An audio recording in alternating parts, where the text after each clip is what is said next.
social media gi update post khara mayam da update tawzari ahan bada khun ngak pa phaba punba hore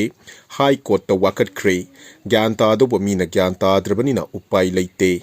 next update ta Twitter X da khul ngak pa sing lana sandok pa ho khre cookie sing na charagadi Mars report amukta tawminasi state sponsor terrorism ni haiduna sandok pa urakle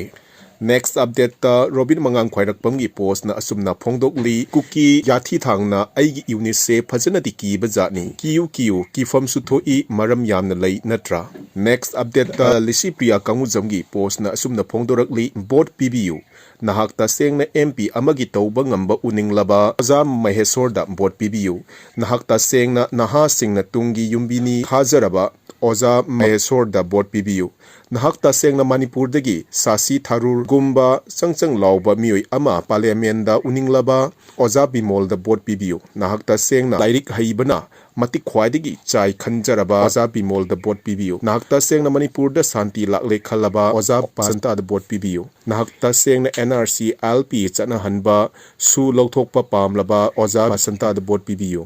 nahak ta sengna thamoi sengba mioi oiraba oza kaiku da board PBU nahak ta sengna MP amagi kathokpa uninglaba oza kaiku da board PBU nahak ta sengna lairaba imungi macha oiraba oza tomtom sana da board PBU nahak ta sengna miyam gi thabak tawba pamjaba mioi oiraba parliament manung da khara naiba mioi uninglaba oza tomtom sana da board PBU mangna sumakata aduna hairi sida bet comment pirakpa child abuser khudingmak direct block tawjagani no excuse candidate khudingmak aina masak munna khangba mioi ngaktani munna khantharaga apamba mioi da board PBU na khoigi right ni haijaba khaktani sida angangi haiduna machum khara saruraga thawai usita tawraklabadi block natana upai leite